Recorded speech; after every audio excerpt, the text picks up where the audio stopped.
Olá, jovens profissionais de enfermagem, alunos. Estamos iniciando mais uma videoaula, dando continuidade ao tema Os instrumentos administrativos e o enfermeiro. Sou a professora Maria Aparecida Modesto dos Santos e junto comigo está a professora Josiane Travensou.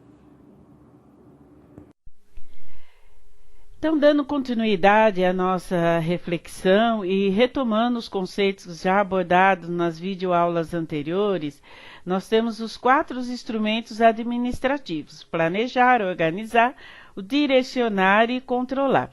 O planejar é a primeira função administrativa e ele traz base para os demais processos e determina os objetivos a serem alcançados adequadamente. Não é de qualquer maneira, envolvendo a solução do problema e a tomada de decisão. O organizar, ele vai determinar as atividades específicas para que os objetivos sejam atingidos, os objetivos propostos no planejamento. Agrupa atividades de forma lógica e designa as atividades e as pessoas, quem vai fazer o quê. Esses 2 instrumentos, eles já foram abordados anteriormente na videoaula com a professora Josiane. Hoje, nosso enfoque está no direcionar e no controlar. O direcionar, ele norteia e motiva as pessoas ou equipes envolvidas na execução das atividades, das tarefas. Para quê? Para que o objetivo que foi apresentado, foi proposto lá no planejamento, ele seja atingido. E o controlar, que é o processo que assegura que as atividades estejam de acordo com o primeiro instrumento, ou seja, de acordo com o planejar, por intermédio de acompanhamento, monitoramento e avaliação de desempenho. Então, essa reflexão que nós estamos fazendo referente aos instrumentos administrativos, elas têm a ênfase no cuidar e assistir e administrar e gerenciar. Como nós havíamos falado, hoje nós estaremos discutindo os 2 instrumentos, que é o direcionar e é o controlar. O direcionar, quando nós falamos, nós estamos falando de direcionar pessoas.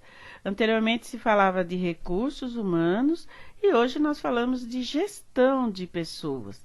Essa gestão ela pode se dar numa unidade, essa gestão ela pode se dar num serviço. Nós temos enfermeiros assumindo serviços, vou dar um exemplo aqui, a própria APS, Atenção Primária à Saúde, onde nós temos enfermeiros gerentes assumindo. Então é importante direcionar pessoas. E para direcionar pessoas, deve-se ter uma boa comunicação. E o que seria boa comunicação? É se relacionar. Então, nas ações do enfermeiro, ele se relaciona com várias pessoas. Ele se relaciona com a própria equipe de enfermagem, auxiliares, técnicos de enfermagem, os seus colegas enfermeiros. Ele se relaciona com a equipe multiprofissional, com o cliente, a família. Ele se relaciona com os profissionais da lavanderia, ou da higiene, ou da hotelaria. Enfim, a comunicação é essencial nesse processo. Um outro item é a motivação. A motivação, ela envolve as condições de trabalho. Então, o relacionamento interpessoal, ele está muito atrelado também à motivação. É importante que o enfermeiro tenha em mente que ele precisa estar motivado para motivar. Algo que motiva muito é o reconhecimento e é o elogio, e poucas pessoas fazem isso. Muitas vezes as pessoas, elas têm um ressentimento de que só quando ocorre uma não conformidade é que elas são chamadas a atenção. Mas em momentos de elogio, de reconhecimento, de trabalho, muitas vezes não é passado e eles não são reconhecidos por isso. Tem algumas questões que não estão relacionadas diretamente ao enfermeiro, mas que ele pode buscar informação, ele pode esclarecer. Um exemplo, nós temos colaborador que muitas vezes se queixa do salário, colaborador que se queixa do quantitativo de folga, colaborador que estuda e precisa de saída antecipada. E isto não está diretamente ou não é de responsabilidade direta do enfermeiro, ele é da alta administração. Porém, o enfermeiro tem o papel de esclarecer. E se ele não consegue esclarecer, ele tem que buscar os atores responsáveis por essas questões para esclarecer a equipe. O que eu estou querendo dizer? O enfermeiro ele precisa conhecer a política organizacional. Ele precisa conhecer a cultura da organização para poder direcionar. Um outro item trata da liderança. A liderança é uma competência a ser desenvolvida. Mas tem líderes, pessoas que nasceram líderes. Não estou falando disso. Tem sim no mundo, no Brasil, né? Não estou falando disso. Nós estamos falando da liderança enquanto enfermeiro. Então, o graduando, ele se forma enfermeiro e ele tem que desenvolver a competência da liderança. O líder, ele influencia pessoas. O líder ele vai fazer com que o direcionamento das ações da equipe sejam de acordo com os objetivos propostos. Proposto aonde? Lá no planejamento. Né? Então, é importante que ele desenvolva, busque conhecimentos e ele desenvolva a liderança.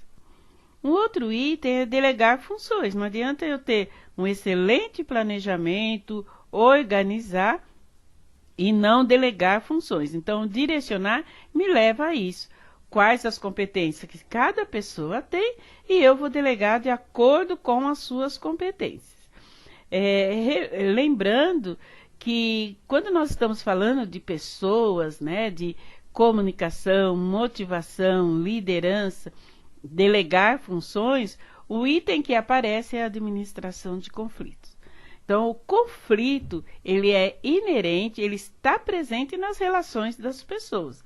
E o enfermeiro tem que saber lidar com isto, né? Então, o direcionar envolve o administrar conflitos.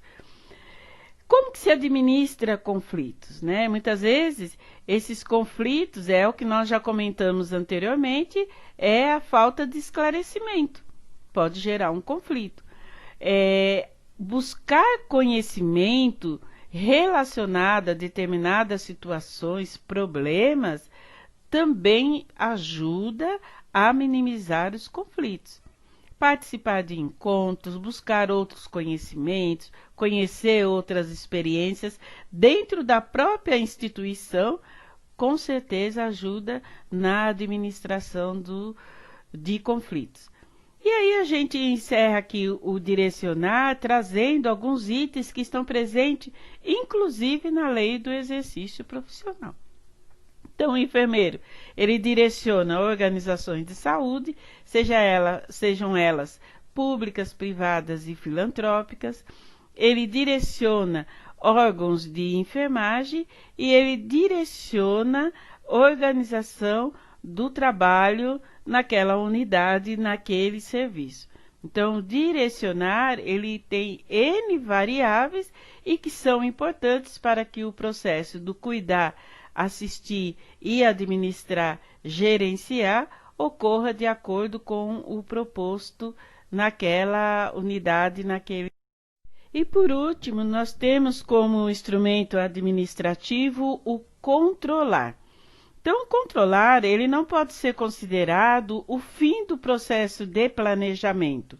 O controlar, ele deve ser visto como uma forma de crescimento e aprendizado nas organizações. Por quê? Porque nós estamos falando de pessoas, né? Então, é uma forma de crescimento para todas as pessoas e deve servir como aprendizado. E como isso ocorre?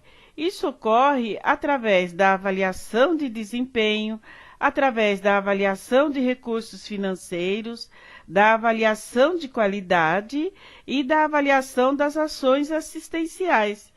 Então, todos esses itens, eles estão presentes no controlar e é uma garantia de segurança, de qualidade, tanto para o usuário, para o cliente, paciente, como para os colaboradores.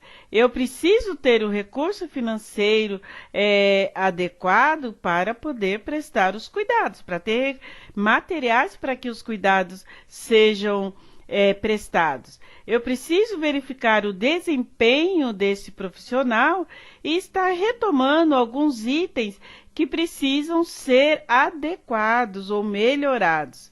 Eu preciso fazer avaliações das ações assistenciais, ou seja, eu utilizo indicadores, eu utilizo métrica para saber se realmente as ações assistenciais estão dando resultado, ou seja, uma assistência de qualidade. Concluímos, então, que as funções administrativas, planejar, organizar, direcionar e controlar, fazem parte do cotidiano das atividades do enfermeiro, atividades diárias. Não tem como pensar no enfermeiro sem as funções administrativas. Aqui estão nossas referências para consulta, né? A Lei do Exercício Profissional, vários autores importantes na discussão do tema. Obrigado pela sua atenção. Inscreva-se no canal para não perder nenhum vídeo. E se você gostou, já deixe seu like e compartilhe. E até a nossa próxima videoaula.